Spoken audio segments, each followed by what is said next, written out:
VHS attacks in your living room. Creepy little gremlins oozing slime in your VCR. Stacks of films to frighten and entertain, hiding in your closet and duplicating on your shelves. It's time to watch. It's time to be scared. Don't look behind you. It's a mess back there. It's a VHS overload.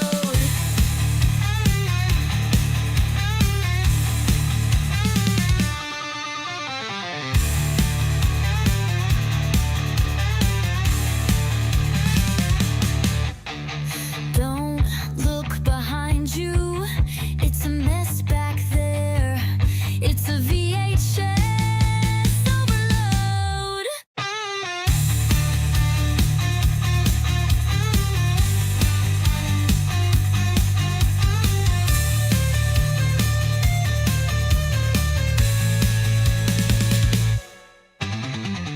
Oh, oh, oh, oh, oh.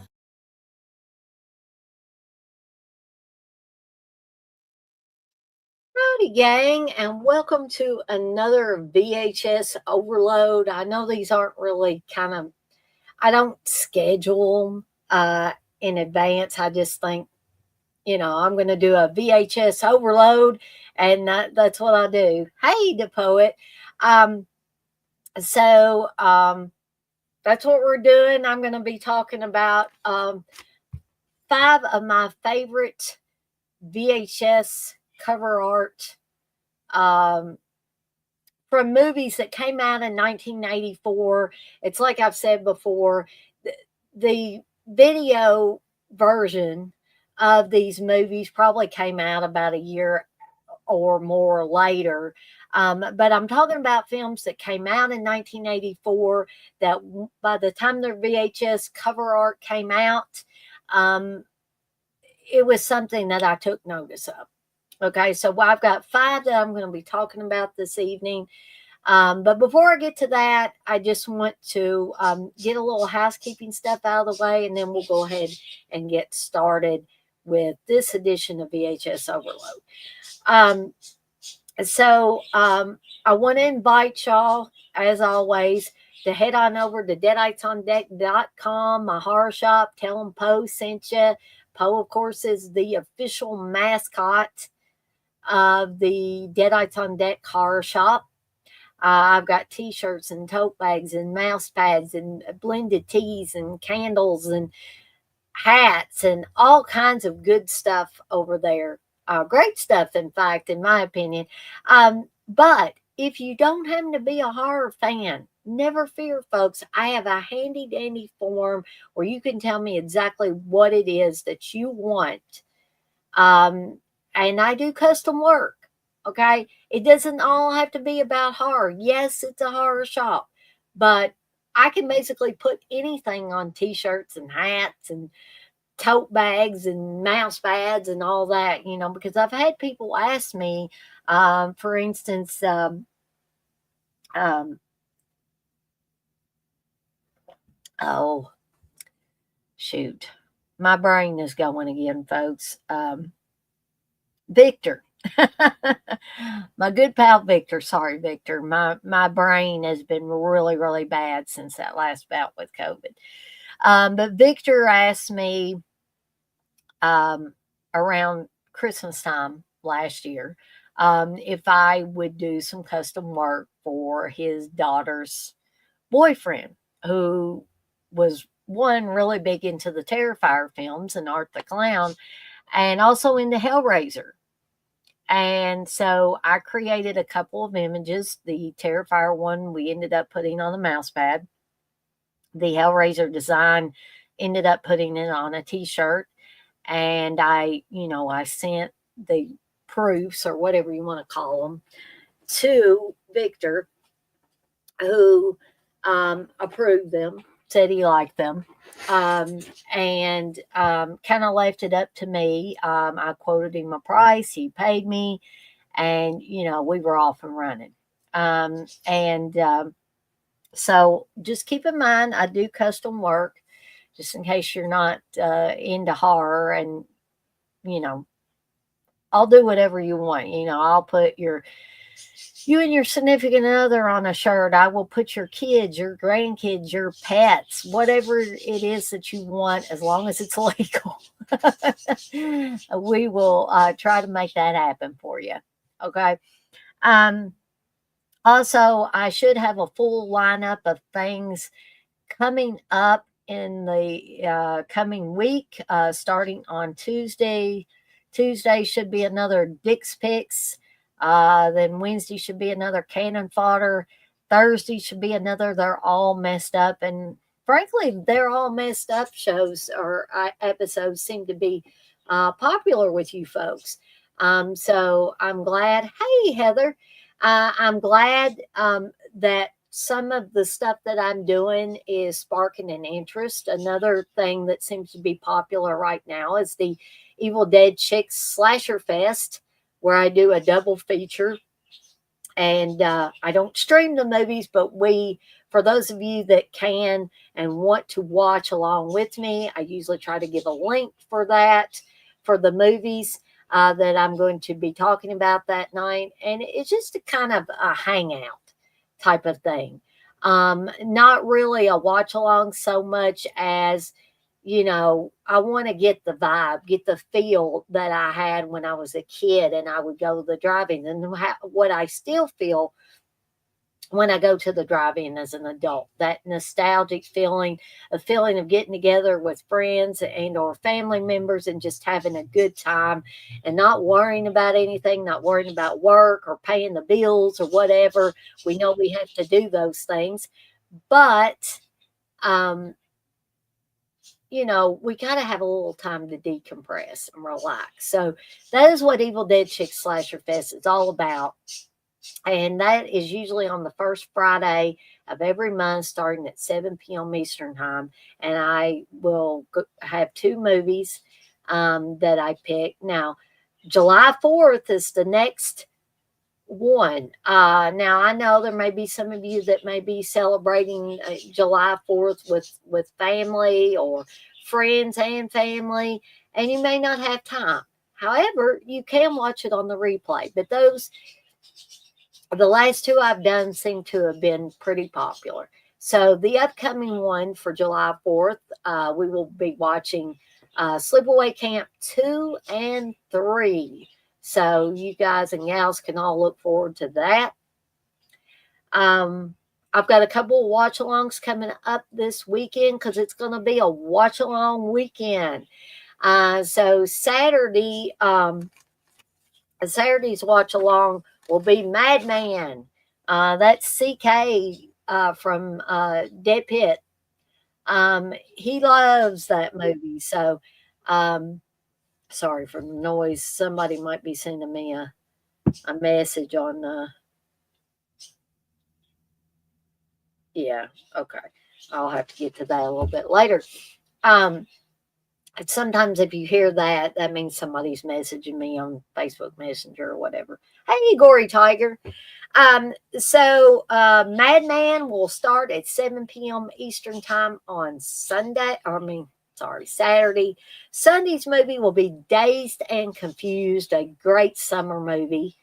That will be Sunday, June 15th, also starting at 7 p.m. Eastern Time. And by the way, my parents' wedding anniversary is June 14th. We have a lot of things in my family that go on in June. My birthday, my brother's birthday, my parents' wedding anniversary, my cousin Clayton's birthday, and Father's Day. All those things are in June. So just wanted to let you guys and gals know about that. No movie munchies this weekend. I'm not sure when I'm going to be able to do another movie munchies, but hopefully when I do that, it will be for Children of the Cornbread Salad. And if you've never had cornbread salad, you might want to tune in when I do that one. to watch how that is made. Candace was the one that brought cornbread salad up to me, and it's absolutely delicious in my opinion. Um, Also, because this is a live stream, you can play movie roulette. And how do you play movie roulette? If you give a $5 or more super chat during any of these live streams I do, that includes this one, that includes watch alongs, uh, whatever live stream I do, you can give the $5 or more super chat and you can pick any movie of your choosing for me to watch and do a review of on an upcoming episode of Movie Roulette. So just keep that in mind. I've got a movie roulette coming up for What We Do in the Shadows. Whoops, excuse me. On here.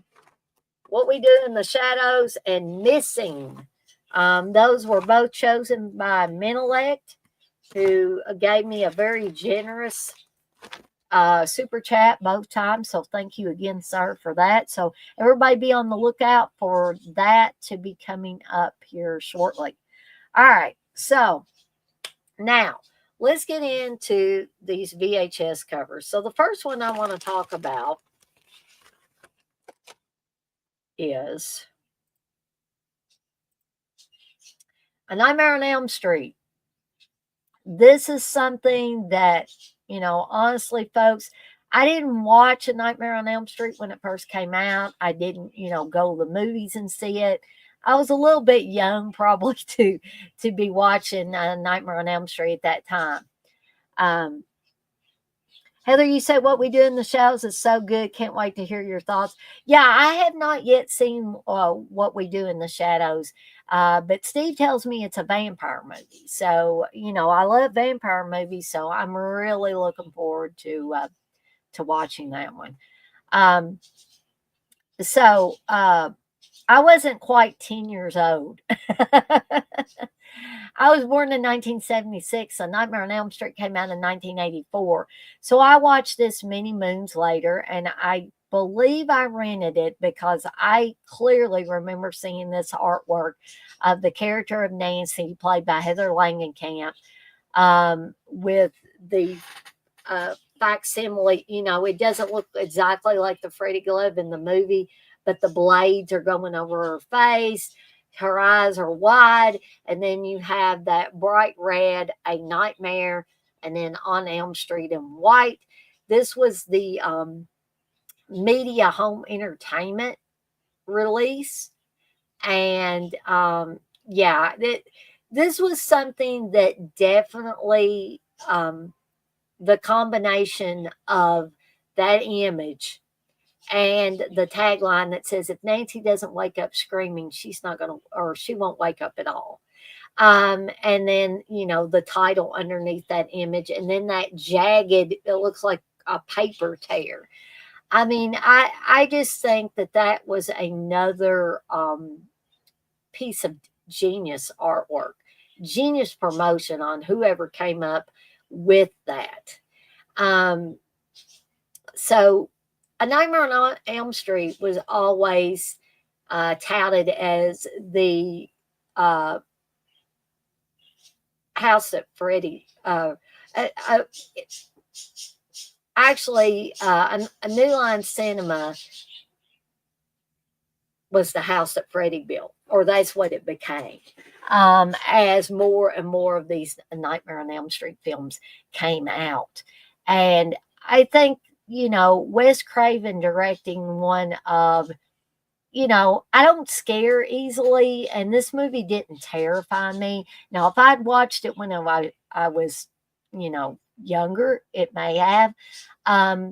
But the whole idea about nightmares and the fact that Wes Craven got the idea for this movie from a series of Los Angeles Times articles, I believe, where there were these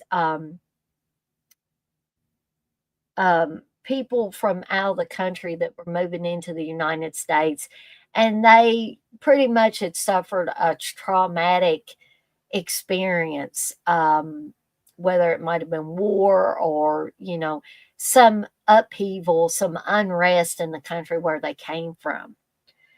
So these young kids were, teenagers, probably in high school, were having nightmares, and they were such terrifying nightmares that they became afraid to go to sleep.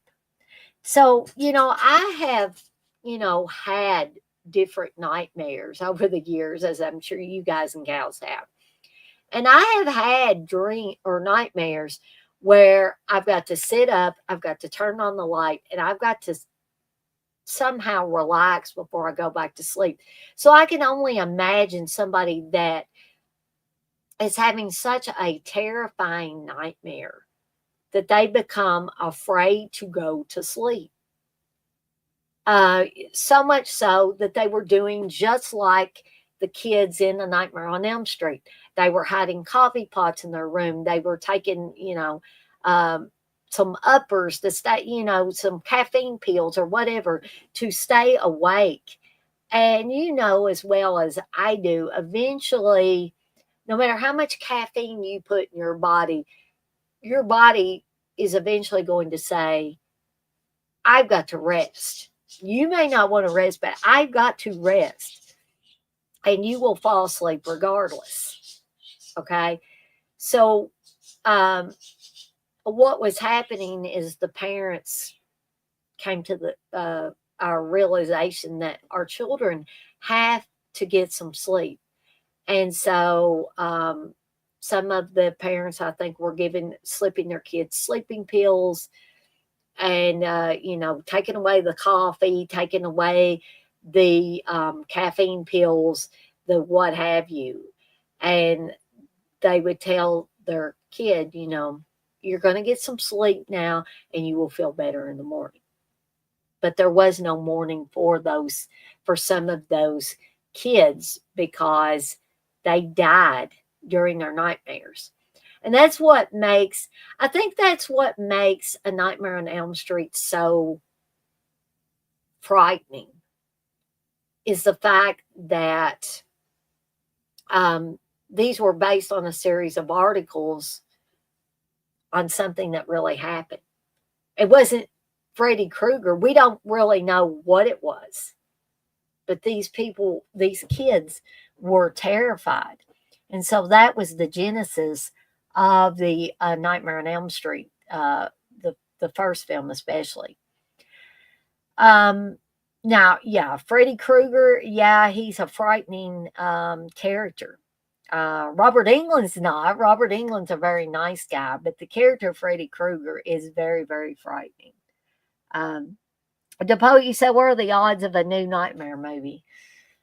I mean, it's possible, but I think an even bigger question would it be any good? Because Robert Englund has said that he's past his prime, or he feels like he's past his prime as far as being able to do the physicality that the Freddy Krueger role demands. He turned 78. His birthday's the same day as mine. We both share the June 6th birthday. I turned 49. He turned 78.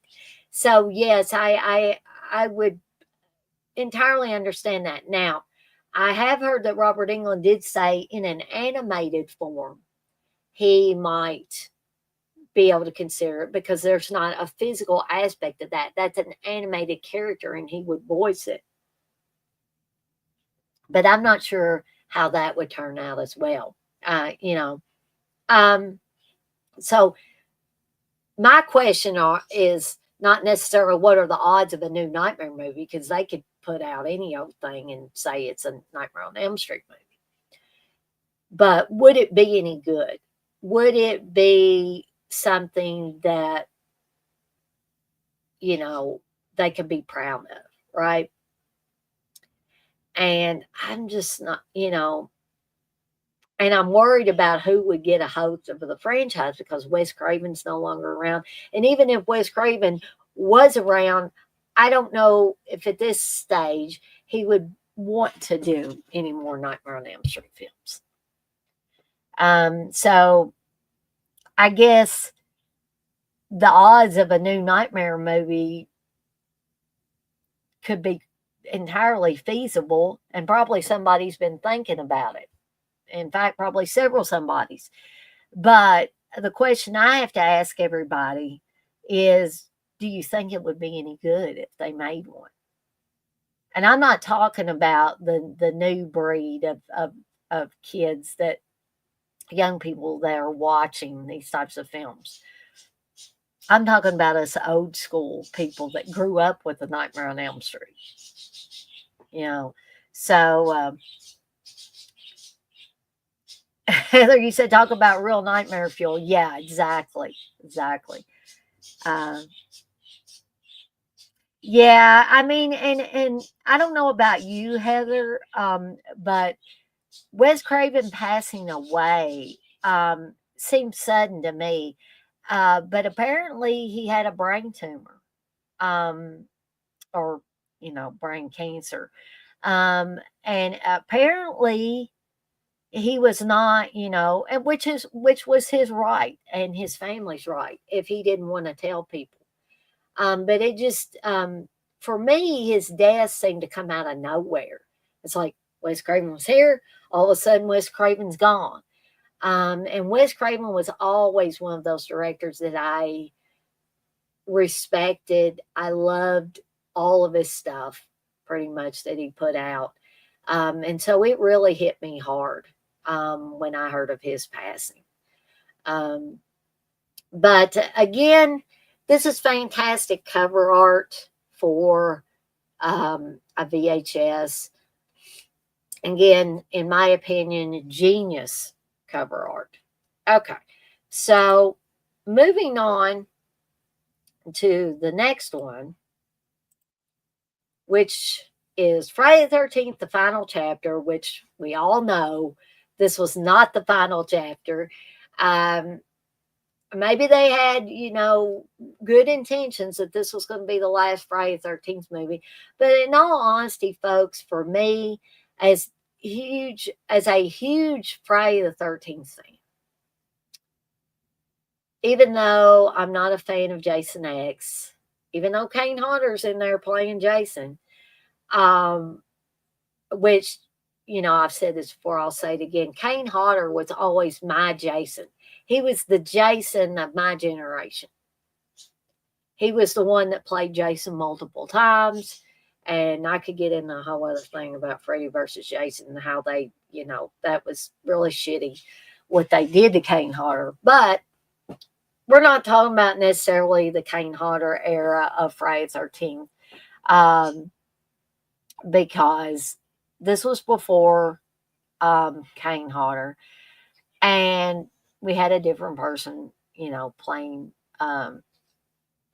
Jason in this one. But Friday the 13th, the final chapter, had one of those pieces of cover art on the VHS that has stuck with me over the years, right?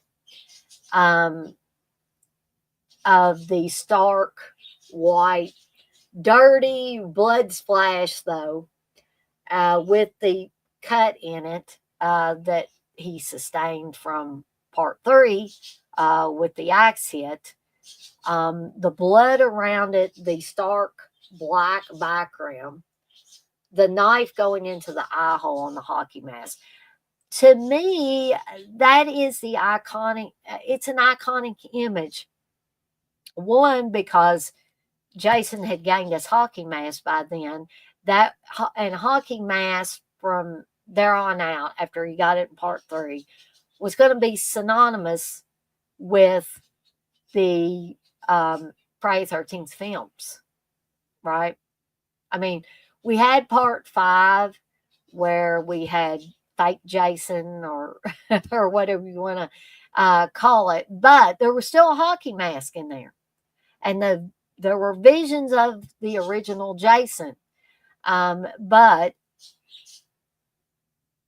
from Friday 13th Part 3 and after,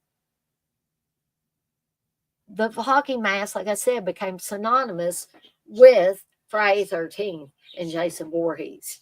Um, so this is another one that I really, really love the cover art. It's not extremely fancy, but they don't, for me, they don't have to be extremely fancy to be iconic.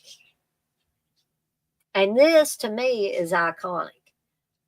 You have those power colors of the red blood, the black background, and the title still stands out because you've got the white Friday 13th font on a black background.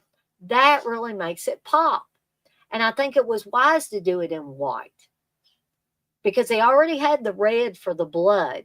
And I almost think if they had done the font in red, then it would have been too much red. But you guys and gals might have other thoughts on it. But that is Friday the 13th, the final chapter. Simple yet effective. Exactly right, Heather.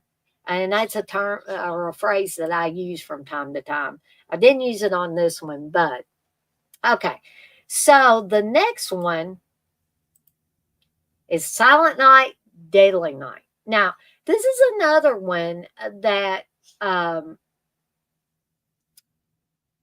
Mutilator, yeah, that's another good one, Heather. You are correct on that. I didn't have that one picked, but that is very effective cover art. And thank you for bringing that one up too. So again, this one's simple, but like Heather said about Friday 13th, the final chapter, this is simple yet effective because, again, we have a stark black background. We have Silent Night in white. We have Deadly Night in red. And then here is the image that got parents all up in arms back in the day.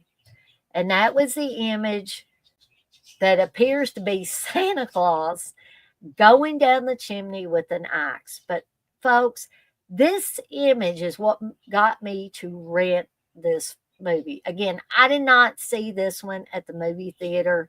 And in fact, I'm jealous of anybody that did get to see it in the theater because it was in the theaters for a short time and got yanked. TriStar yanked it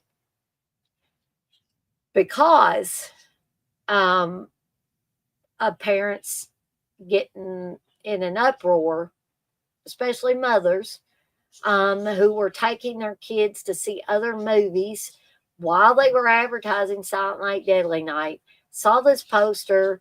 They claimed their kids were traumatized by it, or the parents just assumed they were going to get traumatized by it. And we know what happens when you assume things. And they got all up in arms and they were picketing the movie. But let me tell you, folks, that even though it got yanked from theaters, all of that uproar, all of that picketing and protesting against the movie only made people want to watch it more. So, what better promotion than to have some group of parents or group of mothers say, we want this movie out of here. We don't like, oh, that's horrible. That's horrible. Because those horror fans are going to say, oh my gosh, I got to get my hands on this. You know, people were picketing about it. People were in an uproar about it. What could be so terrible about this movie? I got to see it. All right. And so I hadn't even heard at the time that I saw this on VHS. I had not even heard about the outrage about this movie. Right. So I just saw this cover art and I was like, holy cow. Yeah, I'm renting this. So I did. And much to my mom's chagrin, I watch this every year around Christmas time. Now, it's become in my repertoire of Christmas horror movies. You know, this and Don't Open Till Christmas and Black Christmas, um, Christmas Evil, all of those.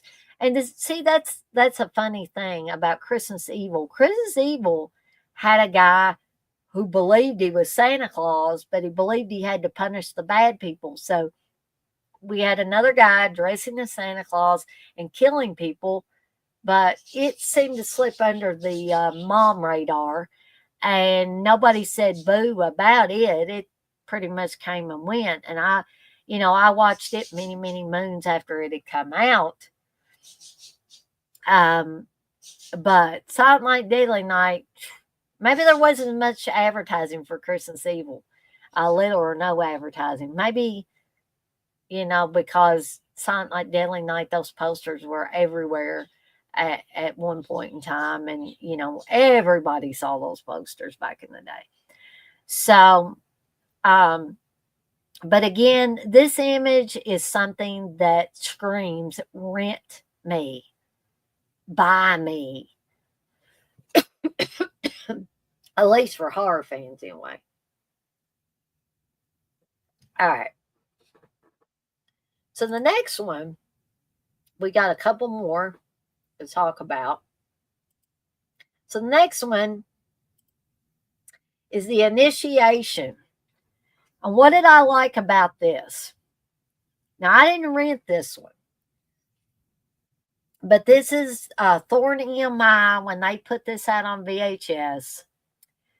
This is the image they had. This is also the image that is on the Blu-ray and stuff like that. And this was one that, for whatever reason, slipped under my radar. And I didn't watch it back in the day. But then many, many moons later, I saw this artwork and I was like, holy cow, yeah, I want to see that one. That combined with the plot synopsis for this. But what I like about it is it has a hand holding a sorority girl. And it's like the sorority girl's a candle. You can see the flame up at the top. You see the eye in the background. The initiation in red. And also the night new blood is pledged. And there's also on the Blu-rays and stuff, it says they pledge to stay young, be young, and die young, something to that effect, which was also very effective with the image. Yes, I agree with you, Heather. You said, yes, very clever art concept with her dripping wax. Yeah, I think that is just awesomely effective. And something that, had I seen this in the video rental stores back in the day, I definitely would have picked it up and rented it.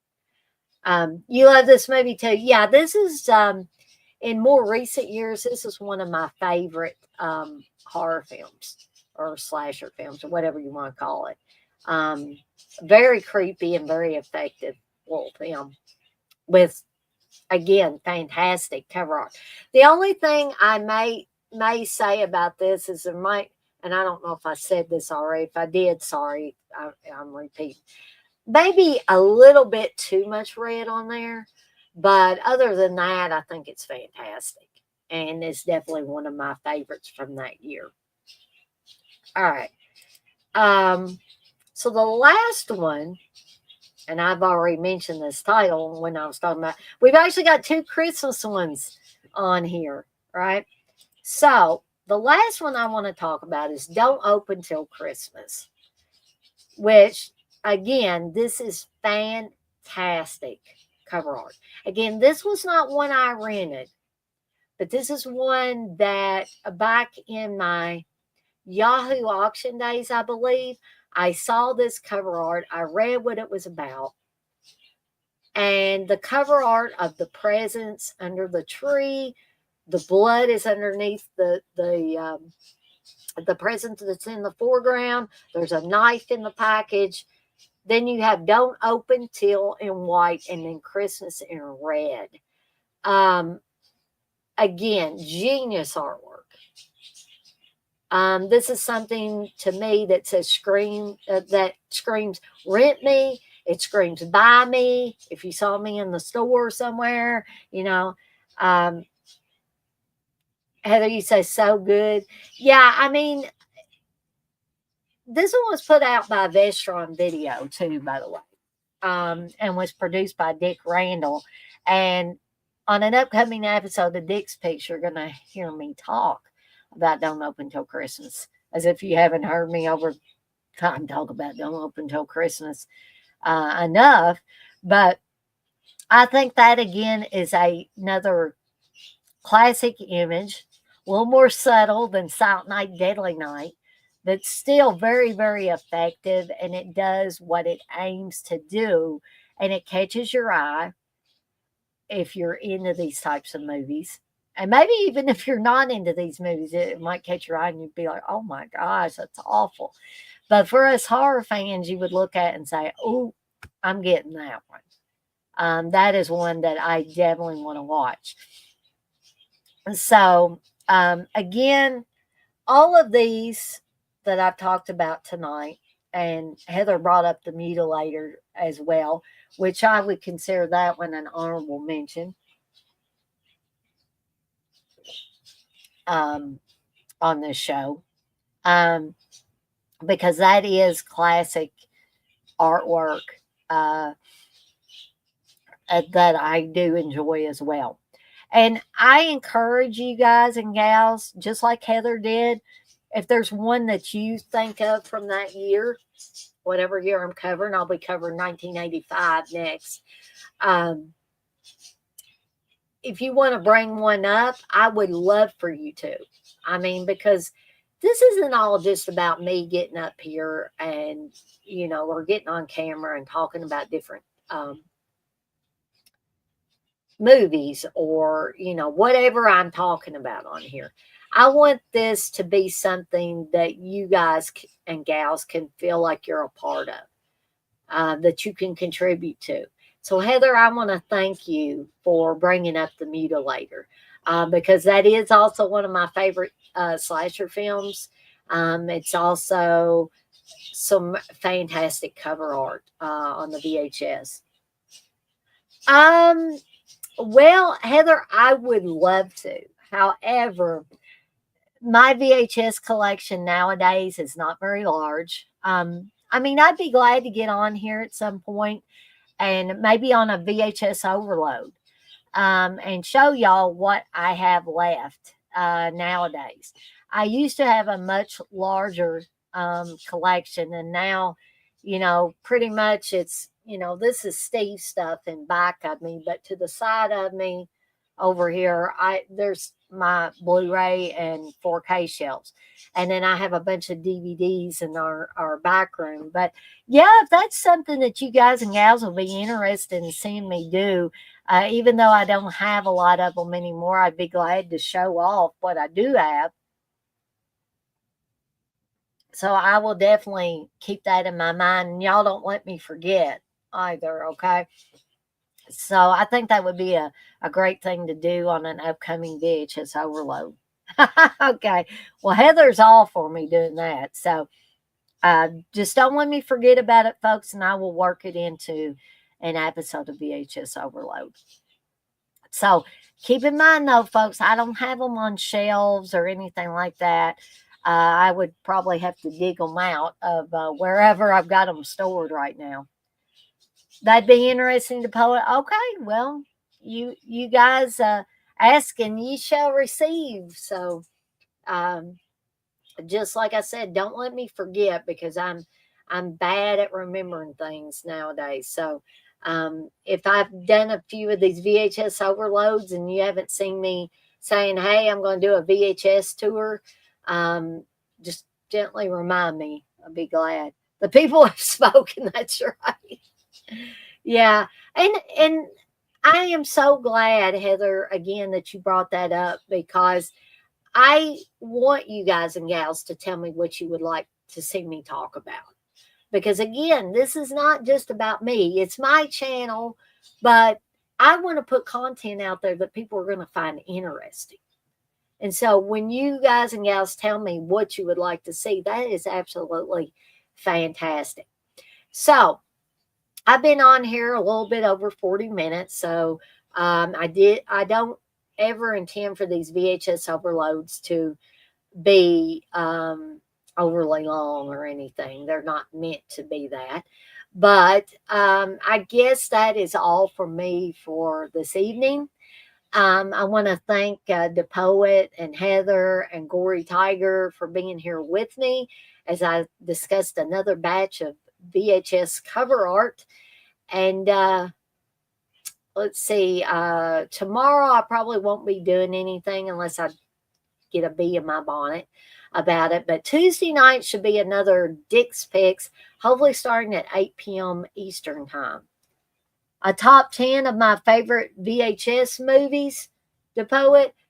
Yeah, that would be another great idea as well. And I would love to work these in to VHS Overload. If y'all can think of any other topics you'd like to see me cover VHS related, I'd be glad to do it. And so I guess that's it for me. So as always, I'm off like a dirty shirt. This shirt ain't dirty, but I'm off like one. And I want to remind everybody, as I always do before I get off of here for the evening, to be kind to one another and blaze that trail. Have a fantastic rest of your Sunday night, folks. And I'll see everybody next time.